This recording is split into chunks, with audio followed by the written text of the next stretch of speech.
Winning the MIC is kind of like winning a state championship. Every week is like a championship game. There's not one team in the MIC that you look at and say, well, I can back off a couple of my kids this week. Our kids got to be on for 7 straight weeks. Indianapolis is a top 5, football city in the country now, and the MIC is the top conference. You have to be on your A game.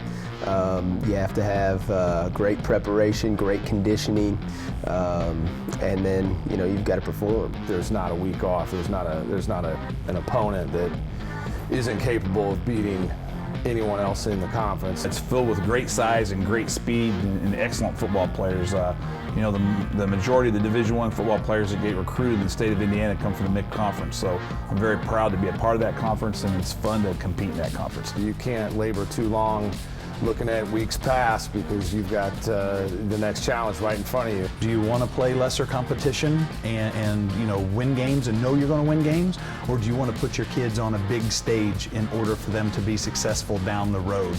And I think that's the allure to the MIC conference as coaches and as players. The MIC conference is a very, very, very, very tough conference. And it's not just tough because of the talent. There's some very, very good coaches in that conference.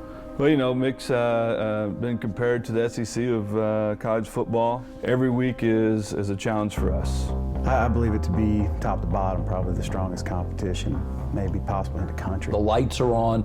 You've been working like dogs in the winter and the spring and the summer, and these kids are training constantly, and we're pushing for more, and you see the fruits of that. You see them have success, and I'll be honest with you, I still get as excited today about the game as I did when I played in 1978.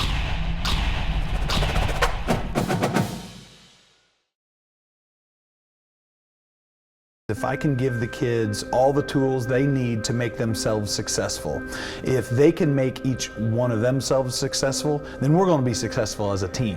Whether you win or lose, get better, and by the end of the year make a run, for a championship. Our goal is to win as many games as we can. Our goal is to win the conference, win the sectional, win the regional, win the semi-state. Just like anybody else will sit in this chair and tell you.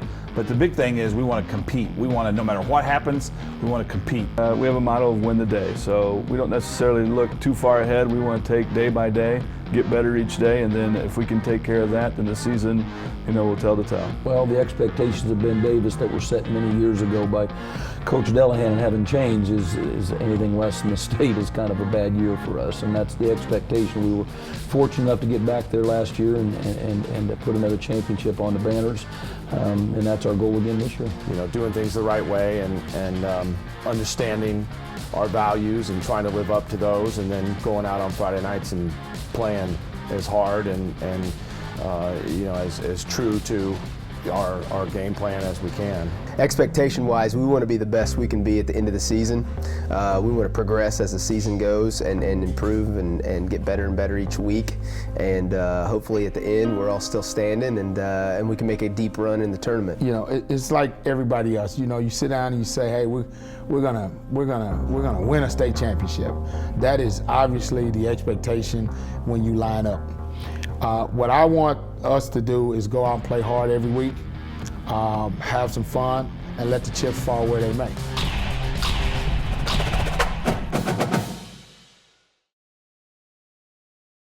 When the Colts became successful, that's taken football to another level in the state of Indiana, and they've done so much for the state that they don't even know they've done with making us relevant.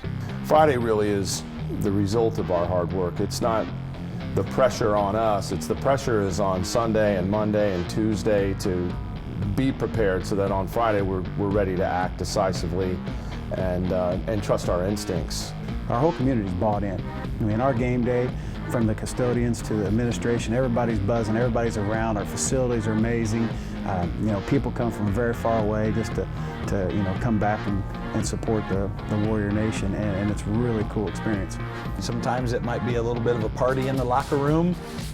Music's loud. It's not kind of my taste in music, but if that's going to get them pumped up to go out and be successful, then they can listen to whatever gets them ready. We feed the kids and the players a team meal beforehand. Times we'll watch some movies and just kind of relax and be low-key until we want to ramp that energy up right before game. Every week is a challenge, And you know, you got to do something a little bit different. You got to change every week. And you know, as a coach, it's like you're a learning dog. I mean, I've been doing this for over 30 years, and I still have to learn in the off season how to approach Warren Central, how to approach a Carmel or a Ben Davis. I know I'm awful proud of our work ethic and how far we've come since last season.